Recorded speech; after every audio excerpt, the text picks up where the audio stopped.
amigos da TV10, está no ar mais um programa Assis na TV e hoje recebo aqui com muito prazer o deputado federal Nilton Lima, do Partido dos Trabalhadores, uma figura extremamente importante no cenário nacional neste momento.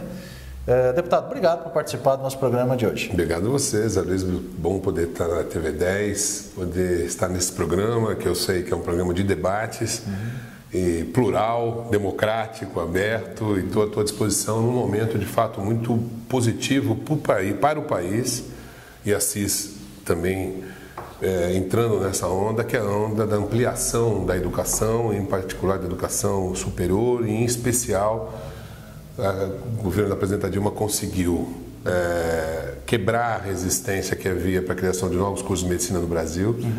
E nós vamos dar esse salto de qualidade e a Assis vai acompanhar esse desenvolvimento da abertura de vagas para a gente resolver estruturalmente o problema da falta de médicos no Brasil.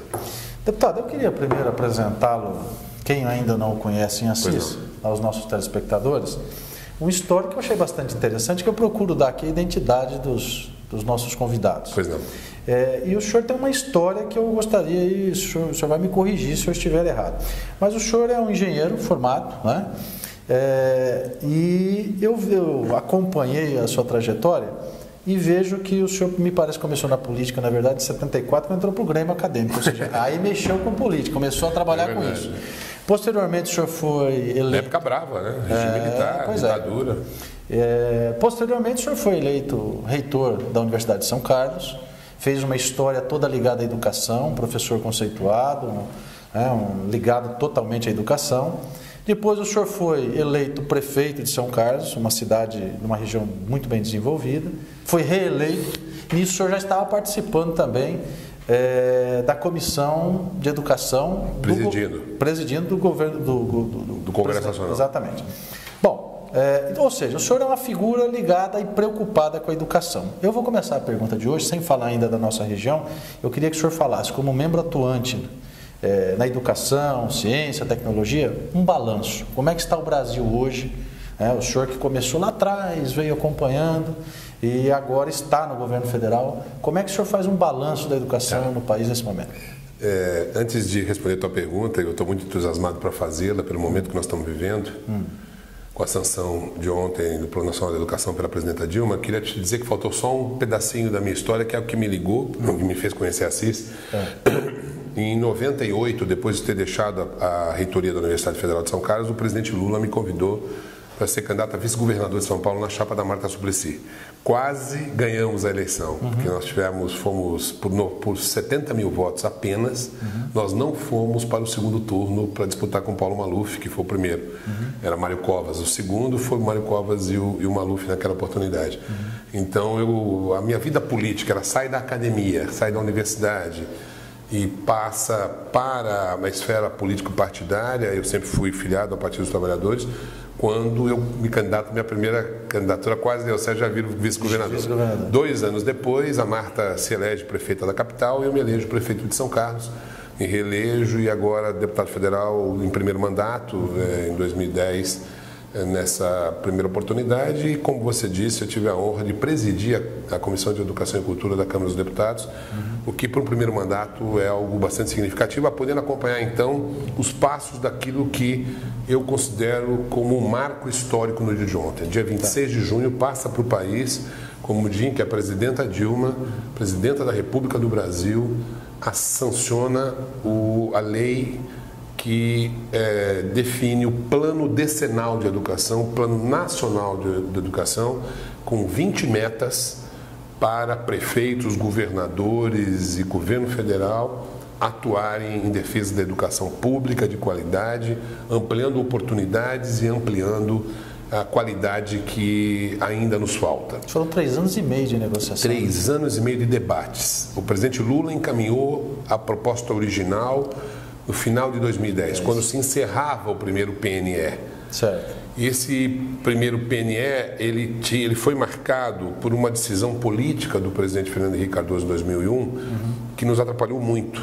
porque o Congresso Nacional, em 2001, aprovou o primeiro PNE e colocou que as metas educacionais estariam vinculadas ao Brasil atingir, em 2010, 10 anos do plano decenal do primeiro, a mesma quantidade de aplicação da riqueza nacional em educação que os outros países mais desenvolvidos do mundo tinham, ou seja, 7% do PIB. Infelizmente, o presidente Fernando Henrique Cardoso, diferentemente do que fez a presidenta Dilma no dia 26, no dia de ontem, vetou o dispositivo aprovado por unanimidade. Eu era prefeito à época, não era deputado.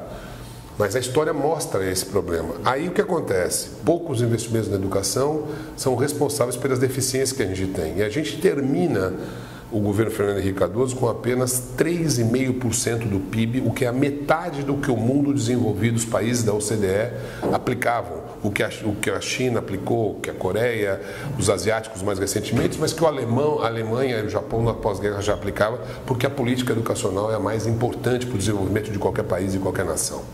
E aí, apesar disso, o presidente Lula trabalhou junto com a presidenta Dilma, nós estamos deixando, terminando esse terceiro governo com algo em torno de 6,5% do PIB. A despeito de ter sido vetado, com 4 anos de atraso, a gente chegou perto daquilo que é a média mundial hoje dos países, mas nós quisemos ousar mais. Aí o Congresso Nacional resolveu radicalizar, com apoio da sociedade civil, das entidades de classe, da POSP, da União dos Dirigentes Municipais de Ensino, dos movimentos em defesa da educação pública. Nós falamos, como atrasou bastante nossos investimentos educacionais e nós queremos acelerar o processo de melhoria da qualidade e oportunidades da educação no Brasil, sapecamos 10% da meta 20 e a presidenta ontem sancionou no dia 25. Quer dizer, no dia 26. O que quer dizer que nós temos a obrigação agora de dotar municípios e governos de estado dos recursos necessários, que não vai haver aumento do imposto, para atingir as 19 metas, porque essa é a meta 20, que vai da creche até a ampliação das vagas nas creches, incluindo tempo integral para os nossos brasileirinhos e brasileirinhas, até a pós-graduação, com metas muito importantes. Agora você vai me perguntar, de onde é que vai sair o dinheiro para a gente pôr tanto dinheiro na nossa riqueza? Então nós ancoramos isso numa outra legislação que aprovamos há alguns meses atrás, que é a destinação dos royalties do petróleo, com duas características. Os royalties do petróleo vão para todos os municípios e todos os estados brasileiros, portanto a CIS terá um plus, e todos os municípios, como os demais municípios, no seu orçamento. Só que ele não vai vir para o executivo gastar do jeito que quiser. Ele vai ter que ser carimbado conforme a lei do Congresso Nacional foi aprovada e sancionada já pela presidenta Dilma antes. Qual é o percentual? 3/4 dos recursos que virão para o Caixa Municipal decorrentes dos royalties do petróleo, educação. 1/4. Saúde, ou seja, 75% nós teremos para ajudar os prefeitos do Brasil, da riqueza que é ascendente. Nós não temos ideia ainda da quantidade de petróleo, das reservas de petróleo abaixo de 7 quilômetros, onde se encontra as camadas do pré-sal brasileiro, que se soma ao pós-sal, aquilo que já está em produção, e passa a ser redistribuído para toda a população brasileira, e não mais apenas para os estados do Espírito Santo, do Rio de Janeiro, e os municípios fronteiriços às plataformas de exploração de petróleo. Então nós estamos num momento muito espetacular, porque ninguém faz educação de qualidade sem valorizar professor. Para valorizar professor, você precisa de mais dinheiro. E para ter mais dinheiro para os governadores e prefeitos fazerem a valorização, que na meta 17 é o dobro do salário de hoje, para a gente atrair os melhores jovens vocacionados para o magistério, para poder ajudar as nossas crianças e restabelecer aquilo que já foi a qualidade da educação pública alguma vez. Em 10 anos o professor tem que ganhar igual à média de mercado de qualquer profissão. Esse é o pulo do gato. É isso que os asiáticos fizeram, valorizando o magistério, que os japoneses fizeram, que os americanos fizeram, para que a gente tenha os melhores quadros formando os nossos novos quadros. Deputado, é uma pergunta de lei, que o senhor é um técnico, uma pergunta de lei, mas eu tenho certeza que a população também tem talvez essa... Quando a gente fala de educação, a gente fala, o senhor acabou de citar, desde a creche, fundamental, enfim... existe a divisão, digamos assim, de administração dessas estabelecida pela Constituição. Exatamente. Mas o município é responsável por uma parte, o Estado por outra, e o governo federal faz a outra parte. Será que essa divisão que acaba envolvendo bandeiras partidárias, interesses políticos, não prejudica a educação? Há alguma fórmula para que isso seja regido de uma forma muito mais severa, para que realmente seja aplicado, que o município não tenha a capacidade de estragar um projeto, por exemplo? Nós somos uma república federativa, portanto nós temos 3 entes federados. Certo. Quanto a Constituição brasileira rezar isso, tem que haver um regime de colaboração para que funcione o sistema como um todo. O SUS já é assim, na saúde, é um sistema único de saúde, em que estabelece-se o papel do município, o gestor municipal, local, algumas vezes intermunicipal, o Estado e a União. E os 3 têm que se entender para que se possa produzir o máximo de resultados positivos possíveis para um setor subfinanciado com a perda da CPMF e que vive dificuldades e agoniza muitas vezes exatamente por estar com os recursos menores do que a demanda populacional. A educação é a mesma coisa, ela precisa haver o que nós chamamos da construção, que está em curso, um sistema nacional de educação. Teria que ser um SUS para a educação. Isso. O que o Plano Nacional de Educação faz é estabelecer com clareza as metas por grau de ensino. Por exemplo, creche, em 10 anos, que é de responsabilidade exclusiva dos municípios. Só município, só prefeito cuida de creche. E pré-escola. Nessas 2 metas, os prefeitos em 10 anos, nós temos que, para as crianças de 0 até 3 anos, 50% dos brasileirinhos e brasileirinhas têm que estar em tempo integral em creche, para ajudar os seus pais a trabalharem e tal. E a mais bonita dessa parte é a seguinte: 4 a 5 anos antes das crianças entrarem no fundamental, que começa aos 6 anos de idade, universalização. Não poderá haver, em 10 anos, nenhum brasileirinho ou brasileirinha de 4 a 5 anos que não esteja na pré-escola, por uma razão muito concreta. É um direito humano deles poderem entrar, todos eles, no fundamental, com já a pré-escola feita, o que dá um desempenho escolar sem dúvida diferenciado no fundamental e nos demais graus do ensino, que é uma atuação do nosso governo. Falo isso porque tive a honra, convidado pelo presidente Lula, de coordenar o programa de governo dele nas eleições em Educação, Ciência e Tecnologia em 2002. Nós sabíamos que para o país se desenvolver, ter competitividade, inclusive na sua economia e no comércio internacional, ela precisa apostar em educação, ciência e tecnologia. E é isso que nós estamos fazendo agora. Multiplicamos por 3 vezes os recursos de educação e saímos da ciência e tecnologia de 0,9 para 1,3 mais ou menos do PIB em termos da riqueza. Com grandes investimentos, mas ainda aquém daqueles países mais desenvolvidos. E aí na pós-graduação, na graduação, é importante a gente saber. O Brasil entra nesse novo século, nesse novo milênio, como eu disse, aplicando metade dos recursos educacionais. O que significa que, em termos de oportunidades de ensino superior, nós sempre ficamos atrás até da Argentina. Exemplo, 33% dos jovens argentinos têm a oportunidade de fazer educação superior. No Brasil, quando o governo Lula assumiu, era 12%. 12 a 13%. Meta do plano, nós já crescemos, dobramos com o ProUni, o FIES. Todos sabem o que nós estamos falando aqui. Nós dobramos as vagas das universidades federais e duplicamos as vagas. A nossa meta nós tínhamos 2 milhões de jovens apenas no ensino superior brasileiro, já chegamos a 7 milhões e meio e vamos dobrar em 10 anos para 15 milhões, o que vai permitir que 33% dos jovens, é a expectativa de crescimento da população, tenham faculdade daqui a 10 anos. Isso é absolutamente espetacular para dar um dado. Neste momento, que a CIS entra, que uma parte disso estava represada também pela força que as entidades médicas faziam para não deixar criar curso de medicina no Brasil. Então havia um represamento do curso de medicina, a ponto de os prefeitos chegarem para a presidenta Dilma na marcha dos prefeitos do ano passado e pedir para ela, em 2013, uma solução, porque eles abriam vagas para os médicos para a rede pública e não tinha médico para atender, mesmo aumentando o salário. Porque os médicos preferiam, os poucos que tinham, concentrar nas suas ações mais na medicina privada. Conclusão dessa história: enquanto a média mundial era 3,6 médico, medido pela Organização Mundial da Saúde, 3,6 médicos por 1.000 habitantes, o Brasil, vergonhosamente, 1,8 médicos. Por isso, o ministro Padilha, por determinação da presidenta Dilma, fez o Mais Médicos, junto com o Ministério da Educação, trouxe médicos de fora, por enquanto, com medida paliativa e efêmera. Porque o que vai resolver o problema nosso agora são as faculdades de medicina que estão sendo criadas na rede pública e na rede privada. Certo. São Paulo ganhou 16 novas faculdades, um critério estabelecido por necessidade regional.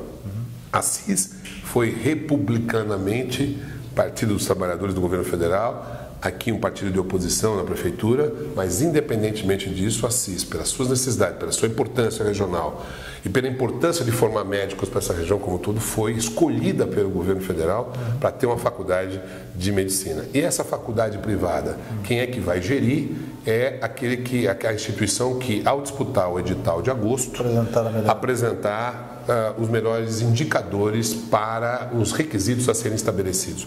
O certo é que a Assis terá a sua faculdade de medicina, o que é bom para o desenvolvimento econômico também, não só para a saúde da população, porque uma faculdade, fala aqui um ex-reitor que sabe o que significa criar cursos, o que significa trazer alunos, porque isso significará um desenvolvimento econômico também, é uma roda que gira a partir do desenvolvimento da medicina, da faculdade de medicina nesta cidade. Desde que foi divulgada essa possibilidade, no começo desse projeto todo, a gente defende muito isso, exatamente porque além de melhorar, e vai melhorar a qualidade no atendimento na saúde pública, mas também o desenvolvimento da cidade. Eu pergunto qual é a cidade que recebeu ou tem uma faculdade de medicina que não cresceu e se desenvolveu baseado, né? Obviamente que é uma grande referência. Bom, a gente está falando aqui de educação, pelo nosso começo de entrevista aqui, podemos 3, 4 horas, mas infelizmente o senhor tem a sua agenda. Cada uma das metas do plano Soda dá 1 hora, são 20. Mas eu vou ter oportunidade. Eu consegui falar de 2 ou 3 aqui. Mas se a gente fala sobre educação, a gente tem que atrelar também a tecnologia, desenvolvimento tecnológico, incentivos fiscais para que as empresas invistam, inclusive depois da graduação, que eles tenham uma sequência que dê uma qualidade para ficar competitivo internacionalmente. Como é que está a nossa tecnologia, na sua visão, em relação a todo mundo? Nós ficamos muito para trás. Tá. Quer na formação de quadros, né, engenheiros, particularmente, por isso nós fizemos, a presidenta Dilma fez um programa chamado Ciência Sem Fronteiras, que vai cumprir a meta de 100 mil jovens até o final deste ano, estudando 1 ano nas melhores universidades do mundo para voltar acelerar sua melhor formação, em particular nas áreas de exatas e engenharias. E nesta semana também ela anunciou, a partir do ano que vem, mais 100 mil jovens brasileiros. Vão ter 200 mil jovens brasileiros em 2 anos, que em 3 anos, o programa começou no ano anterior, que vão estar mais capacitados. Além dessa ampliação de vagas que nós falamos, que tem um forte viés das exatas, porque nós ficamos muito atrás com faculdades de giz e lousa, que eram mais baratas, o incentivo não era para a educação nas universidades públicas, foi mais, tanto é que 75% das vagas oferecidas para o ensino superior no Brasil são privadas, apenas 25% são públicas ou estadual ou da rede federal. E agora a meta número 12 do Plano Nacional de Educação estabelece que, além do que eu expliquei, que nós vamos ter que dobrar para 15 milhões de vagas, 40% vai ter que ser pública. Então nós vamos ter que cuidar aqui no nosso estado e no país de ampliação das oportunidades da educação pública também. Então nós ficamos atrás na questão perdemos competitividade porque a nossa força de trabalho é menos competitiva na linha de frente da economia. Nós perdemos também competitividade porque atrasamos em agregar valor tecnológico nas linhas de produção. Isso hoje em dia, para enfrentar chinês, que tem preço baixo, pelas razões de Estado que nós conhecemos, e tem alta tecnologia, já enfrentar a Alemanha, enfrentar os Estados Unidos já era duro. Com os chineses, com o volume que tem, fica mais difícil. Aí, então assiste-se não só no Brasil, mas no mundo a um processo de desindustrialização. O governo federal, e eu acompanho como membro da Comissão de Ciência e Tecnologia, vem fazendo esforços na direção, nunca houve tanto investimento num plano chamado Plano Brasil Maior. Esse Plano Brasil Maior, ele trabalha a perspectiva de, além de aumentar o volume de recursos para a área de ciência, tecnologia e inovação, sobretudo inovação, dar dinheiro para as empresas colocar inovação nas suas linhas de produção. Chama-se Inova Empresa. E está sendo construída agora a Empresa Brasileira de Inovação na Indústria, a Embrapa-I. Essa Embrapa-I é exemplo da Embrapa, que nos colocou hoje na vanguarda do desenvolvimento do agronegócio no mundo, porque a Embrapa dá o suporte do conhecimento, da tecnologia para o agronegócio e para a agricultura familiar, nós vamos fazer isso no setor industrial, também de uma maneira mais geral, para tentar mais rapidamente, com esses investimentos hoje da ordem de 33 bilhões de reais nas linhas de produção, para que a gente possa, de alguma maneira, sair da posição de atraso de inovação tecnológica e de produção e ganhar competitividade para fortalecer a nossa indústria na competição internacional. Nós estamos aí exatamente no período da Copa do Mundo, e a Copa do Mundo é uma grande propaganda, né, do Brasil. Cria-se, obviamente, nessas oportunidades, discussões em relação ao que é certo, aquilo que foi bem investido, mas a Copa do Mundo está mostrando que vai ser um grande sucesso. O Brasil já é um grande sucesso. A gente está vendo, havia uma expectativa negativa, inclusive nós estamos falando de tecnologia, de transmissões, de jornalistas que vêm do mundo inteiro, as pessoas que vêm participar, mas eu acho que o Brasil está respondendo que é possível, claro, melhorando, ficar competitivo com os outros países. Como é que o senhor analisa esse momento da Copa, rapidamente, e relacionado exatamente com o desenvolvimento tecnológico também? Bom, alguém já disse, com muita propriedade, não fui eu, mas eu endosso.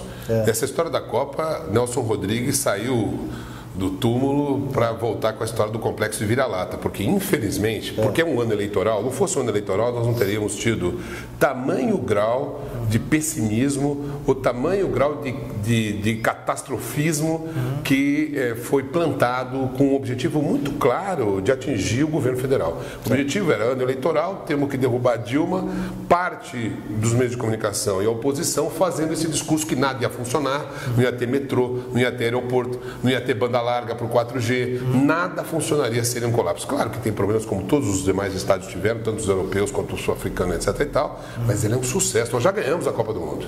Agora falta ganhar nas quatro linhas, no campo, nas 4 linhas. Mas nós já ganhamos, é um sucesso. O mundo reverencia a mais alegre, a mais entusiasta, a de maior volume de recursos decorrentes da Copa. O turismo, nós somos 600 mil turistas no Brasil. Nós estamos incorporando 38 bilhões ao nosso PIB, gerando emprego em tudo quanto é frente, esse entusiasmo, essa alegria grande, que aqueles que trabalharam contra agora tiveram que calar a boca, porque o sucesso é extraordinário. Também na parte tecnológica.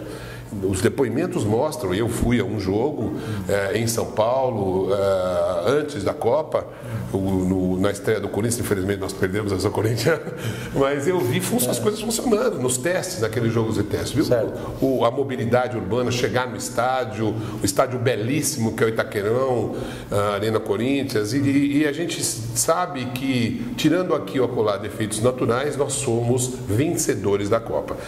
Também na parte tecnológica, eu não vi uma única reclamação, e olha que todo mundo agindo, usando celular, tablet, nos estádios, tirando fotografia ao mesmo tempo. Se nós não tivéssemos com as nossas operadoras e a política correta colocado o 4G para funcionar, hoje nós estaríamos mal vistos no mundo todo. Aliás, houve uma necessidade muito maior, porque há 4 anos atrás nós não tínhamos tanto acesso aos smartphones, aos tablets, à internet. A necessidade dessa vez foi... O Plano Nacional de Banda Larga fez isso. Eu fui relator da subcomissão. Claro que nós precisamos melhorar a qualidade, diminuir preço para mais gente ter acesso à banda larga, mas o PNBL 1 foi um sucesso, e o PNBL 2, que está sendo gestado e nós estamos acompanhando na Câmara dos Deputados, que é o Plano Nacional de Banda Larga, vai dar um impulso a partir da Copa para que o 4G possa ser disseminado, não ficar concentrado nos estádios como teve que ser feito até por exigência da FIFA. O senhor, eu estou vendo que está muito bem consciente de todo o momento que vive o Brasil, o senhor dentro do governo federal.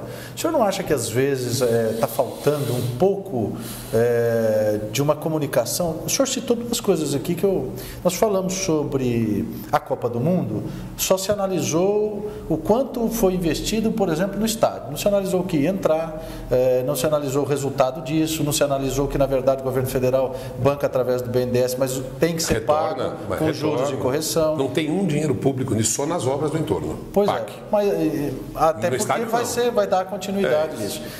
E aí, o senhor citou uma outra coisa relacionada à saúde, que eu venho batendo muito aqui. Quando se falou em mais médicos, a única coisa que se divulgava era que estavam vindo médicos de fora. Mas não se falavam, por exemplo, se seria contemplado, se participasse de mais, com a possibilidade de... Só se falava da emergencial, não se falava das medidas do mais médico, que são estruturantes e que vão fazer com que esse período de importar médico seja desnecessário muito em breve. O senhor falando bem como fala, e eu como homem de mídia há 30 e tantos anos, o senhor não acha que talvez falte aí exatamente isso, essa comunicação maior, abranger um pouco mais, fazer com que o povo saiba de uma forma mais direta, realmente os projetos, quer dizer, conta a favor do governo federal, porque tem o apoio. O senhor não acha que está faltando uma fórmula aí para conseguir chegar a esse conhecimento de um projeto dessa magnitude, como mais médicos? Eu acho que são dois fenômenos que concorrem para que isso aconteça. Dificuldade de comunicação de fato do governo federal. Eu falo isso como membro, como deputado da base. Nós temos muita coisa para mostrar e tivemos dificuldade de mostrar a excelência nos programas de mobilidade urbana, nos portos, aeroportos, nos investimentos do Minha Casa Minha Vida, nos programas de saúde, nos programas mais médicos, nessa explosão de oportunidades educacionais com os institutos federais que levou para o Paraguaçu Paulista, aqui do lado, um instituto federal para ajudar dentro o desenvolvimento educacional daquele município e da região.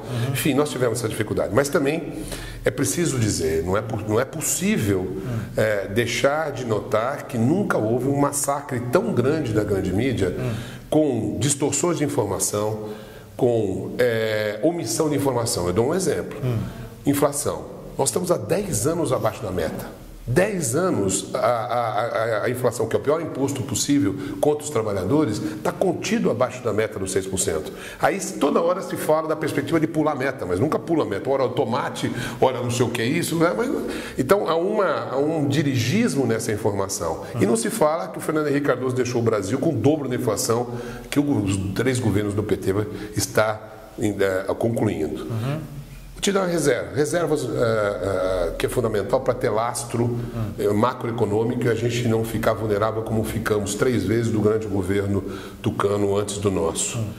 O Fernando Henrique deixou 28 bilhões de dólares de reservas no Banco Central. Nós estamos com quase 400 bilhões. Você veja que é mais do que 12 vezes, 13 vezes o volume de dinheiro deixado em estoque em barra de ouro dentro como lastro no cofre do Banco Central brasileiro. Terceira informação, fala-se do PIBinho, não é verdade? O PIBinho brasileiro foi o terceiro melhor do mundo ano passado, de 2,6. Só perdemos para a China e para a Índia, ganhamos dos Estados Unidos, Japão, sem falar dos países que entraram em recessão por causa da crise internacional. Toda vez que se faz uma análise macroeconômica, parece um caos, mas ao contrário, nós estamos absolutamente com uma economia sólida. Quem é o campeão mundial de empregos hoje? Insisto, não sabemos, queremos ganhar o Hexa. Mas nós já somos campeões mundiais de emprego. Nós estamos hoje com um desemprego da ordem em torno de entre 5,5% a 6%.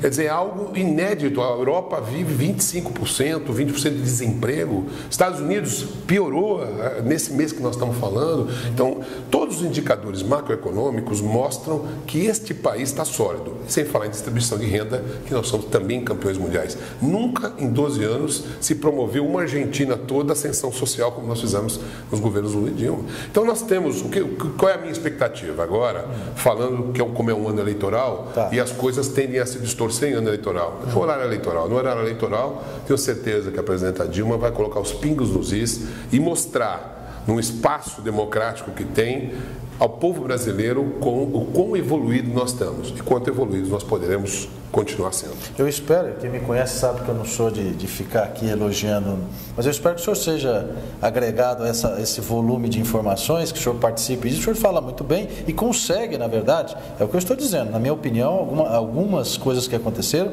foi pela falta, às vezes, de comunicação, da forma de se expressar e esclarecer como eu já disse aqui, inclusive com os membros do PT, a relação do Mais Médicos não ficar atrelado a trazer médicos de Cuba, que é isso que virou uma bandeira e que o Mais Médicos tem benefícios, inclusive, para a cidade de Assis, como a gente acabou de citar.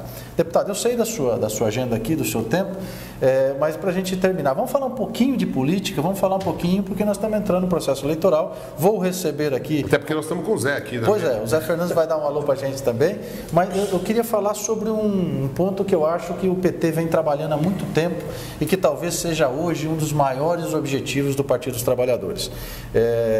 É o governo do Estado de São Paulo.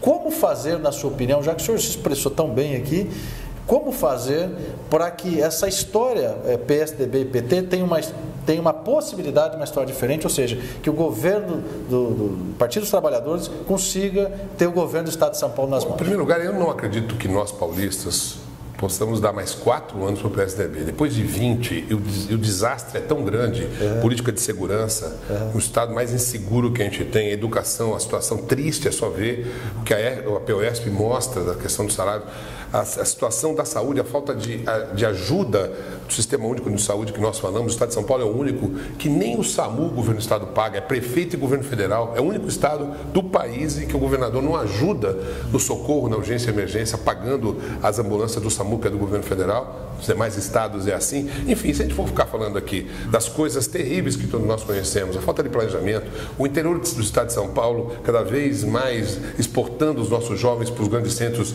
de emprego, porque as oportunidades de desenvolvimento foram concentracionistas e não distribuídas no estado de São Paulo, como tudo que a gente puder falar. Então, não acredito, eu acho que esgotou, já faz tempo que tinha esgotado, demos mais uma chance, nós paulistas, para o governo do PSDB, e é esse atraso que a gente está vivendo no estado de São Paulo. Então, aqui nós temos um espaço para a oposição.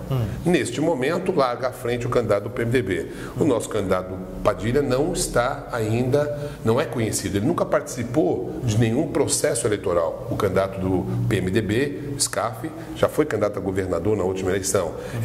É presidente da CESP, teve uma grande exposição. Justifica-se esse lugar em que se encontra nas pesquisas pré-eleitorais. O Padilha, as pessoas não conhecem direito ainda. Foi ministro do Lula nas relações institucionais, que relacionou-se com nossos prefeitos, e depois um brilhante ministro da Saúde, como todos nós reconhecemos. Qual é a minha expectativa? Fernando Haddad saiu com 3%, 4% e ganhou a hora que foi se mostrar, mostrou seu carisma, a sua história no Ministério da Educação, as propostas inovadoras, e o povo paulistano votou nele. A Marta Suplicy tinha saído em 98 comigo de vice, nós saímos de 3%. Por 70 mil votos não fomos para o segundo turno, portanto nós crescemos com 3 minutos de televisão apenas. Eu fui prefeito de São Carlos, uma cidade que tem geradora de TV, de grande audiência, com 3% apenas, ganhei as eleições municipais por uma margem apertada 2 vezes. A segunda foi mais fácil, a primeira foi mais difícil. Mas para te dizer o quê? Nós temos hoje o segundo melhor tempo de TV. Dentro dessa bagunça que é a legislação eleitoral brasileira, que nós precisamos de uma reforma política, na minha opinião, é a mãe de todas as reformas, porque é uma vergonha. A fonte principal de corrupção que pega todos os partidos, todos indistintamente, vários prefeitos do PSDB do Estado de São Paulo estão caçados, a situação do mensalão que pegou o nosso partido, o DEM, que os arautos da moralidade foram presos, enfim. Todos os partidos, indistintamente, têm problemas, porque a raiz desse processo chama-se financiamento privado de campanha. Isso tem que acabar. Depois tem que pagar, e aí começa. E você não me perguntou, mas eu vou te responder, porque eu sei que você vai me perguntar. O problema do PT foi ter importado a engenharia financeira do PSDB de Minas Gerais, do Eduardo Azeredo, para dentro do nosso partido. Ao fazermos isso com o Marcos Valério, e como nós somos menos queridos do PSDB, deu no que deu, porque lá nem julgado foi ainda. Mas de toda sorte, para te dizer o seguinte: enquanto não tiver reforma política, que é a mais importante, nós precisamos contar com o tempo de televisão para poder equilibrar um pouco esse desequilíbrio que há na grande imprensa em relação às várias alternativas de governo e de candidaturas que se possa ter. O Padilha tem, nós, Partido dos Trabalhadores, temos o segundo melhor tempo. Primeiro o Alckmin, PSDB, na tentativa de mais uma reeleição. Nós em segundo lugar, o SCAF em terceiro lugar. Nós estamos com um bom tempo de TV, com uma aliança com 4 partidos, que vai permitir ao Padilha mostrar à população de São Paulo pela primeira vez, porque ele é o primeiro candidato pela primeira vez, o seu carisma, a sua história e as nossas propostas de governar o Estado de São Paulo com um jeito de transformador. Fortalecimento do desenvolvimento econômico do Estado. Esse Estado tem uma riqueza extraordinária. Se fosse um país, estaria no G20, nos 20 países mais ricos do mundo, mas andando para trás, andando cada vez com uma velocidade menor, gerando menos oportunidades para o interior. Nós que somos do interior, eu que sou de São Carlos, estar aqui em Assis e saber que o governo federal é o motor do processo de desenvolvimento com os programas que tem hoje, mas nós precisamos do governo do Estado. Se a gente tiver o governo federal com a Dilma e o Padilha no governo do Estado, nós vamos bombar, como diz a rapaziada aí. A gente está falando do SCAF, PMDB, partido parceiro do Partido dos Trabalhadores. Isso. Na eleição passada, o SCAF esteve aqui comigo, entrevistei, e ele tinha, na verdade, acho que completou com isso, 3%, 4%. Isso. Ele fez um trabalho de 4 anos, né? E por isso verdade. Hoje, na pesquisa, não dá para dizer que está em cima. E é nosso aliado, é nosso aliado. Eu não ia fazer a pergunta. Por isso que eu te falei, é um ou outro, né? Eu espero que seja Padilha.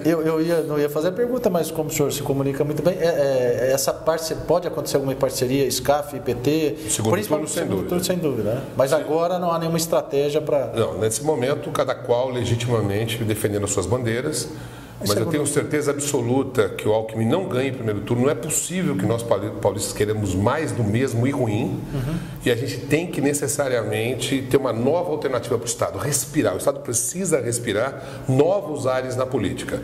E aí, um ou outro, tenho certeza que quando for para o segundo turno, a Aliança Nacional, PT, PMDB, vai se consolidar no Estado de São Paulo. Bom, deputado, nós estamos aqui falando muito de educação, ciência, tecnologia, da sua história.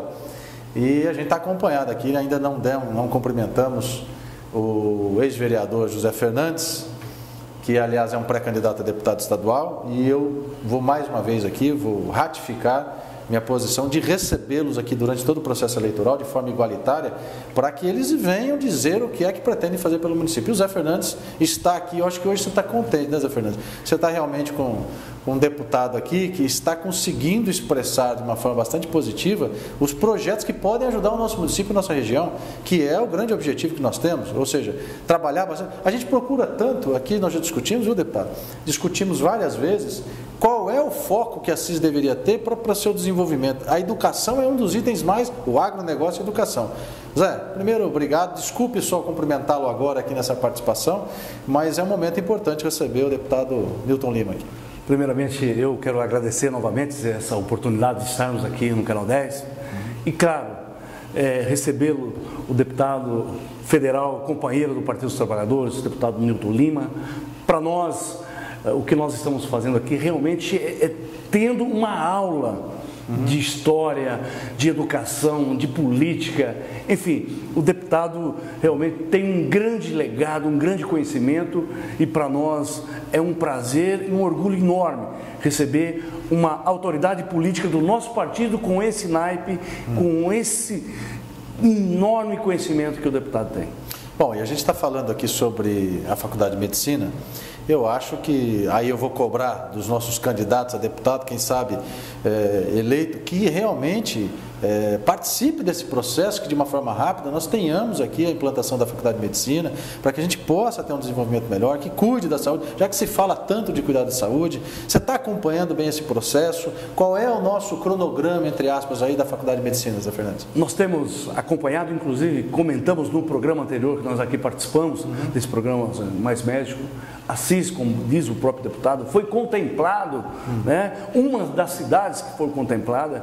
Isso para nós é extremamente importante. E nós sabemos e temos consciência de que o desenvolvimento da nossa região, e você cobra tanto da classe política, tanto dos políticos da nossa região, um processo de desenvolvimento, e a educação é fundamental, né? E o curso de medicina nós temos acompanhado, fomos a Brasília com os 2 vereadores companheiros do Partido dos Trabalhadores, junto com o Hélio Paiva Matos, ex-presidente da FEMA. Lá tivemos com o secretário nacional de ensino superior em Brasília, onde explanou a realidade dos fatos, né? A qual nos próximos dias estará uma comissão aqui para analisar os quesitos a qual a cidade apresentou e confirmar isso, e depois a escola o curso, a unidade educacional, participar de uma chamada pública para ser contemplado com o curso de medicina.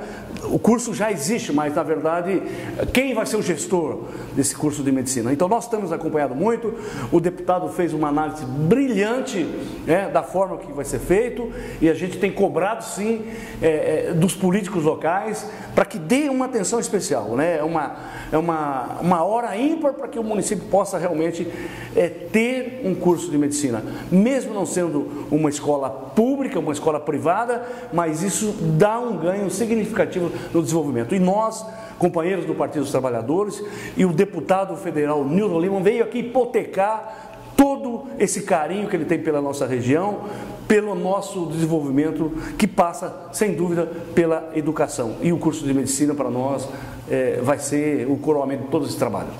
Bom, Zé, eu quero agradecer a sua participação e, mais uma vez, eu vou aqui ratificar que eu acho importante o trabalho que vocês realizam como diretório do Partido dos Trabalhadores, o próprio Sindicato dos Bancários está sempre com essa preocupação. Eu mesmo entrevistei várias figuras importantes no cenário nacional, envolvidos no governo federal, vindo a Assis e conhecendo os seus problemas e tentando ajudá-los. Isso tem que estar ali para saber como está funcionando. Então, quero te agradecer e vou te receber aqui em outras oportunidades. Estamos começando esse processo todo eleitoral aí. Eu quero recebê-lo, assim como também os outros candidatos, para que a gente possa debater e tirar o melhor para a cidade de Assis. Obrigado por vir hoje aqui, Zé. Eu agradeço novamente, Zé, a oportunidade, e agradeço a presença do nosso deputado aqui hoje no Canal 10.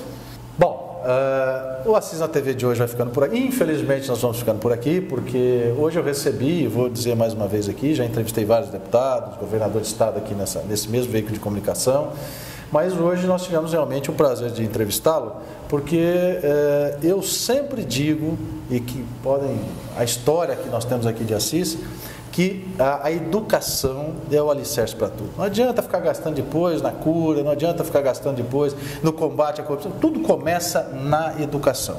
E essa sua preocupação, o seu histórico com a educação me agradou bastante, e a forma como o senhor veio aqui explanar os projetos que o senhor citou aqui, foi sem dúvida nenhuma bastante interessante. Espero recebê-lo aqui em outras oportunidades, espero vê-lo inclusive participando desse processo eleitoral, para que esses processos todos, esses projetos que estão sendo implantados pelo governo federal, sejam bem exemplificados, que a população, o telespectador, possa realmente conhecer. Deputado, obrigado por vir e espero que o senhor tenha sucesso aí, a gente sabe da caminhada nesse processo eleitoral.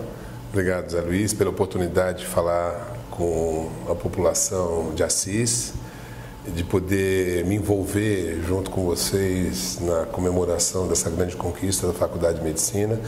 Cumprimentar o Zé Fernandes, de liderança política, companheiro nosso do partido, uma expressão muito grande em Assis e região, e dizer que, só complementando, uma coisa que é muito importante, o Zé Luiz tem razão, a despeito de ser uma faculdade privada, nós temos os programas do governo federal que o presidente Lula e a presidenta Dilma introduziram, que permitiu pela primeira vez na história desse país que as pessoas mais humildes pudessem fazer faculdade privada. Me refiro às pessoas, ao ProUni, que dá bolsas integrais para faculdades privadas para as pessoas de menor renda, para os jovens de menor renda, para os adultos também, menor renda, e também o programa do FIES, que é um financiamento em condições absolutamente adequadas para aqueles que estão fora da renda mais baixa, que não podem atingir o ProUni, mas que têm dificuldades por serem trabalhadores de fazer uma faculdade, porque muitas vezes a faculdade é mais cara do que o seu próprio orçamento. Temos aí já 1.100.000 bolsas do ProUni, 1.200.000 contratos do FIES, que são instrumentos importantíssimos também de fortalecer e dar oportunidade para a nossa gente de cursar, e em especial agora, tão sonhado curso de medicina. Parabéns pelo teu programa, obrigado pela oportunidade e espero poder acompanhar esse processo aqui como educador, como deputado federal, a implantação e a gente comemorar muito com a população de Assis as primeiras aulas que acontecerem a partir do próximo ano. Tá certo. Então, agradecendo mais uma vez ao deputado federal Nilton Lima, ao José Fernandes também, e a você que nos acompanhou aí no Assis na TV, um grande abraço a você, obrigado pelo carinho da sua audiência. Nós estaremos de volta amanhã com mais um programa. Até lá.